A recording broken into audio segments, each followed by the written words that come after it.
اے زما مسلمانانو په دنیا پسې مه خفه کیږئ ځکه دا دنیا پاتې کیدونکې او فنا کیدونکې ده او په دغه دنیا کې چې دا هر څه موجودات دي دا هر څه فنا کیدونکي یوازې او یوازې د یو الله رب العزت ذات باقي پاتې کیدونکی دی په دنیا پسې مه خفه کیږئ ستره نیکمرغي ستاسو دا ده چې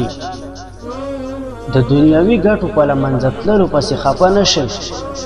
او ستر همت ستاسو دا دی چې تاسو د آخرت غم وکړئ په سلفو کې یو کس خپل ورور ته وصیت کړی و چې دا ټول غمونه راټول کړه او یوازې یو غم ترې جوړ کړه چې هغه د الله رب العزت سره د مخامخ کېدلو غم دی الله رب العزت فرمایي یومئذ تعرضون لا تخفى منکم خافیه هغه ورځ چې وي به تاسو به وړاندې کړی شئ خو ستاسو به هېڅ یو راز پټ پاتې نه شي هر څه به مو ښکاره شي چې په دنیا کې مو هر څه کړي وي دا هېڅ شی به هم پټ پاتې نه شي نو رښتیا هم چې د دنیا د غمونو پرتله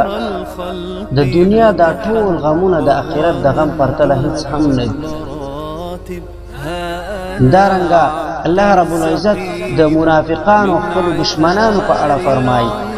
وطائفة قد أهمتهم أنفسهم يظنون بالله غير الحق ظن الجاهلية او بل هغه ډله چې هغوی ته یوازې د خپلو ګټو اعتبار درلوده او د الله رب العزت په باره کې به رنګارنګ جاهلانه ګمانونه کول او له بلې خوا نه د ونې لاندې د اسلام ستر پیغمبر سره د هغه یارانو په مرګ باندې د دین په خاطر بیعت کول په دغه وخت کې یو منافق راولاړ شو او